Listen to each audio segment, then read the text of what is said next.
के कई मंत्रियों को जेल भेज दिया, स्टालिन के कई मंत्रियों को जेल भेज दिया, केरला के सीएम के पीछे पड़े हैं। अगर ये चुनाव जीत गए, मेरे से लिखवा लो एफिडेविट के ऊपर, थोड़े दिन के बाद ममता दीदी जेल में होंगी, तेजस्वी यादव जेल में होगा, स्टालिन साहब जेल के अंदर होंगे, पिनराई विजयन जेल के अंदर होंगे, उद्धव ठाकरे जेल के अंदर होंगे, जितने विपक्ष के नेता ये सारे जेल के अंदर होंगे। अगर ये चुनाव जीत गए, इन्होंने बीजेपी का एक नेता नहीं छोड़ा।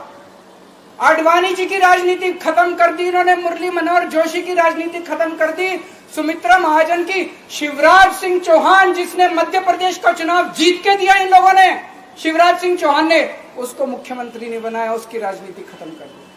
वसुंधरा राजे की राजनीति खत्म कर दी इन्होंने, खट्टर साहब की राजनीति खत्म कर दी, डॉक्टर रमन सिंह की राजनीति खत्म कर दी। अब अगला किसका नंबर है? योगी आदित्यनाथ। अगर ये चुनाव जीत गए, मेरे से लिखवा लो, 2 महीने के अंदर उत्तर प्रदेश का मुख्यमंत्री बदल देंगे। योगी आदित्यनाथ की राजनीति खत्म करेंगे, उनको भी निपटा देंगे। यही तानाशाही है दोस्तों। वन नेशन वन लीडर ये चाहते हैं, एक ही तानाशाह इस देश के अंदर बचेगा, एक ही तानाशाह इस देश के अंदर बचेगा। हमारा देश बहुत महान है, 4000 5000 साल पुराना हमारा देश है। इसके पहले पिछले 4000 साल में कई मौके आए जब इस देश के ऊपर तानाशाहों ने कब्जा करने की कोशिश की, लेकिन हमारे देश के लोगों ने उन तानाशाहों का तख्ता उखाड़ के फेंक दिया। जब जब हमारे देश में ऐसा मौका आया कि तानाशाह ने हमारे देश के ऊपर कब्जा करने की कोशिश की, इस देश की जनता ने उसका तख्ता उखाड़ के फेंक दिया। आज एक तानाशाह इस देश से जनतंत्र खत्म करना चाहता है, आज एक तानाशाह इस देश से लोकशाही खत्म करना चाहता है। मैं पूरे तन मन धन से लड़ रहा हूं, संघर्ष कर रहा हूं उस तानाशाह के खिलाफ। 140 करोड़ लोगों का साथ चाहता हूं मैं। मेरे अकेले के करने से नहीं होगा। 140 आज मैं आप लोगों से भीख मांगने के लिए आया हूं, 140 करोड़ लोगों से, 140 करोड़ लोगों से भीख मांगने के लिए आया हूं। मेरे देश को बचा लो, मेरे भारतवर्ष को बचा लो, मेरा भारत बहुत महान है। इस तानाशाही से बचा लो मेरे दोस्त, मेरे देश को।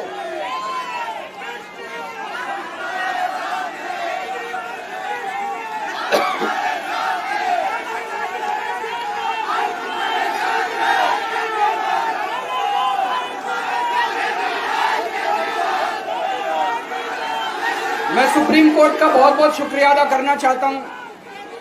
उन्होंने 21 दिन दिए हैं, एक एक दिन में 24 घंटे हैं।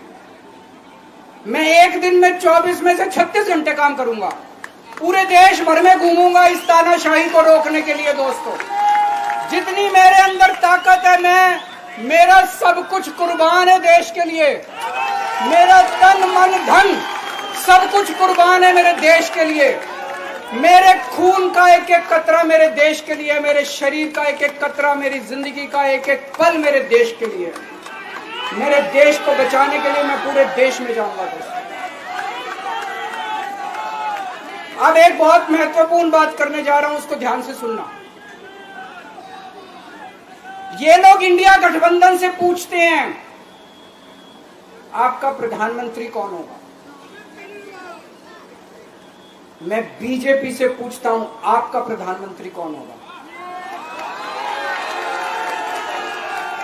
आप लोग सोच रहे होंगे केजरीवाल क्या बात कर रहा है, मोदी जी होंगे। नहीं, मोदी जी अगले साल 17 सितंबर को 75 साल के हो रहे हैं।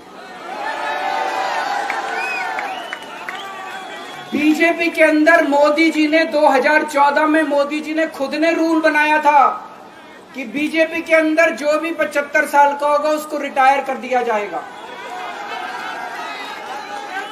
सबसे पहले आडवाणी जी को रिटायर किया गया, उसके बाद मुरली मनोहर जोशी जी को रिटायर किया गया, फिर सुमित्रा महाजन को रिटायर किया गया, फिर यशवंत सिन्हा को रिटायर किया गया। अब मोदी जी अगले साल 17 सितंबर को रिटायर होने वाले हैं। तो मैं बीजेपी से पूछना चाहता हूं, आपका प्रधानमंत्री का दावेदार कौन है? दोस्तों, अगले साल 17 सितंबर तक अगर इनकी सरकार बनी, तो उस पर भी आऊंगा मैं, अगर इनकी सरकार बनी तो पहले अगले 2 महीने में योगी जी को निपटाएंगे ये, और उसके बाद मोदी जी के सबसे खास अमित शाह को ये प्रधानमंत्री बनाएंगे। तो मैं लोगों को, देश के लोगों को आगाह करना चाहता हूं, मोदी जी अपने लिए वोट नहीं मांग रहे, मोदी जी अमित शाह को प्रधानमंत्री बनाने के लिए वोट मांग रहे हैं। मैं पूछना चाहता हूं मोदी जी से और अमित शाह जी से, ये मोदी की गारंटी पूरी कौन करेगा? क्या अमित शाह मोदी की गारंटी पूरी करेंगे? जब आप अगर जो वैसे तो मेरे को लगता है, मैं भी आऊंगा उसके ऊपर, मुझे नहीं लगता इनकी सरकार बन रही है, लेकिन जो बीजेपी को वोट देने जाएं, वो ये सोच के जाना कि आप मोदी जी के नाम पे वोट नहीं दे रहे, आप अमित शाह के नाम पे वोट दे रहे।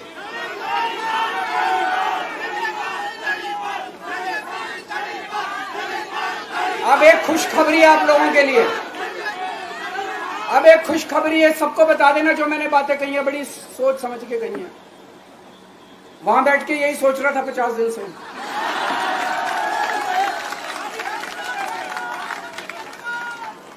दोस्तों, पूरे देश के मेरे को बाहर निकले हुए 20 घंटे हो गए। इन 20 घंटों के अंदर भी मैंने रात भर में जनता से बात कर रहा था, लोगों से फोन कर रहा था।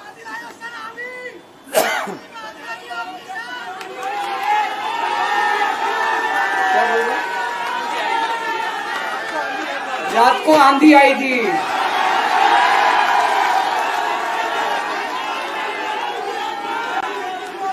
पिछले 20 घंटे में मैंने जो बातचीत करी है, कई बड़े बड़े एक्सपर्ट से बात की, चुनाव विश्लेषकों से बात की, सेफोलॉजिस्ट से बात की, जनता से बात की, फोन पे लोगों से। मेरा अपना आकलन है कि 4 जून के बाद इनकी सरकार नहीं बन रही, मोदी सरकार नहीं बन रही। दोस्तों, अगर मैं गलत हूं तो मेरे को बताना, हरियाणा में इनकी सीट कम हो रही है, राजस्थान में कम हो रही है, कर्नाटक में कम हो रही है, दिल्ली में कम हो रही है, बिहार में कम हो रही है, महाराष्ट्र में कम हो रही है, कर्नाटक में कम हो रही है, बंगाल में कम हो रही है, झारखंड में कम हो रही है। बढ़ कहां रही है? यूपी में कम हो रही है, बढ़ कहां रही है? बड़े एक भी जगह इनकी सीटें नहीं बढ़ रही हैं। मेरा अपना मानना है, और सट्टा बाजार में भी जो चल रहा है, इनकी 220 से 230 के बीच में सीट आ रही है, उससे ज्यादा सीट नहीं आ रही। मोदी सरकार नहीं बन रही है, केंद्र में इंडिया गठबंधन की सरकार बन रही है। आम आदमी पार्टी उस सरकार का हिस्सा होगी, दिल्ली को पूर्ण राज्य दिलाएंगे। दिल्ली का एलजी लोगों का एलजी होगा, दिल्ली का एलजी दिल्ली वालों का एलजी होगा। गुजरात से आया हुआ है अभी, दिल्ली के लोगों का एलजी होगा, दिल्ली के लोगों का विकास होगा। एक और पॉइंट है, जब मैं जेल के अंदर था तो कुछ लोगों ने यह मुद्दा उठाया, केजरीवाल सीएम पद से इस्तीफा क्यों नहीं देता। दोस्तों, केजरीवाल को कभी किसी पद का लालच नहीं हुआ। मैं आप मंत्री, मुख्यमंत्री, प्रधानमंत्री ये सब बनने नहीं आया। इनकम टैक्स में कमिश्नर की नौकरी करता था, कमिश्नर की नौकरी छोड़ के दिल्ली की झुग्गियों के अंदर 1 नहीं, 2 नहीं, 3 नहीं, 10 साल तक मैंने दिल्ली की झुग्गियों के अंदर काम किया है, सुंदर नगरी और नंद नगरी की झुग्गियों के अंदर, इनकम टैक्स कमिश्नर की नौकरी छोड़ के।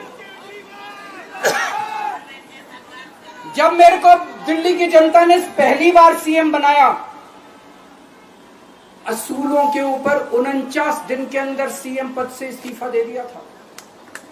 एक चपरासी की नौकरी कोई नहीं छोड़ता, सीएम बनने के लिए लोग अपना दायां हाथ कटाने के लिए तैयार होते हैं। मैंने खुद से अपने आप सीएम की कुर्सी को लात मार दी थी 49 दिन के अंदर। मेरे लिए सीएम पद इंपॉर्टेंट नहीं है। आज मैंने सीएम पद से इस्तीफा क्यों नहीं दिया जेल जाने के बाद? दोस्तों, पिछले 75 साल में भारतवर्ष में इतने राज्यों के चुनाव हुए, इतने राज्यों के चुनाव हुए, दिल्ली के अंदर सबसे ऐतिहासिक बहुमत से आम आदमी पार्टी जीती। 55-56% वोट, एक बार 67 सीट, एक बार 62 सीट। इतने भारी बहुमत से आज तक कोई राज्य की सरकार 75 साल में नहीं जीती। इतने भारी बहुमत से जीतने के बावजूद झूठा केस, अब उनको पता है वो हमें हरा नहीं सकते दिल्ली के अंदर। उन्हें पता है अगले 20 साल तक दिल्ली में आम आदमी पार्टी को कोई नहीं हरा सकता। तो उन्होंने एक षड्यंत्र रचा, राजनीतिक षड्यंत्र रचा। केजरीवाल को झूठे केस में जेल भेज दो, केजरीवाल को इस्तीफा देना पड़ेगा, केजरीवाल की सरकार गिर जाएगी। उन्होंने ये षड्यंत्र रचा। मैंने कहा मैं भी इस्तीफा नहीं दूंगा। तुम अगर जनतंत्र को जेल में कैद करोगे तो जनतंत्र जेल से चला के दिखाएंगे। दोस्तों, सरकार भी जेल से चला के दिखाएंगे। कतई इस्तीफा, तुम्हारे ट्रैप में फंसने वाले नहीं हम। ये अगर हेमंत सोरेन साहब को भी इस्तीफा नहीं देना चाहिए था, जेल से सरकार चलानी चाहिए। अगर हमने इस्तीफा दे दिया, ये तो बड़ा अच्छा इनके लिए। जिस राज्य के अंदर ये चुनाव हारेंगे उसके मुख्यमंत्री को पकड़ के जेल में डाल दो, सरकार गिरा दो। उसके मुख्यमंत्री को पकड़ के जेल में डाल दो, सरकार। आज मैं अगर दिल्ली की जेल के अंदर रह के दिल्ली की जेल से इस्तीफा नहीं दे रहा, वो इस तानाशाही के खिलाफ संघर्ष कर रहा हूं, इसको समझ लेना। केजरीवाल को किसी पद का लालच नहीं है। सीएम तो 100 सीएम की कुर्सी देश के नाम कुर्बान है। मुझे पता चला मेरे जेल जाने से बहुत लोग भावुक हुए, खासकर मेरी माँ, बहनें, महिलाएं बहुत रोई। कईयों ने बहुत मन्नतें मांगी। मैं सबका बहुत बहुत शुक्रिया अदा करना चाहता हूं जिन लोगों ने अपनी दुआएं, करोड़ों लोगों ने अपनी दुआएं भेजी हैं। पूरी दुनिया भर से करोड़ों लोगों ने दुआएं भेजी। उन्हीं के आशीर्वाद का कमाल है कि आज मैं आप लोगों के बीच में हूं। आप लोग सब लोग सुखी रहें, देश खूब तरक्की करे, फले फूले, आप सब लोग खूब खुश रहें, ऐसी मेरी प्रभु से इच्छा है। भारत माता की।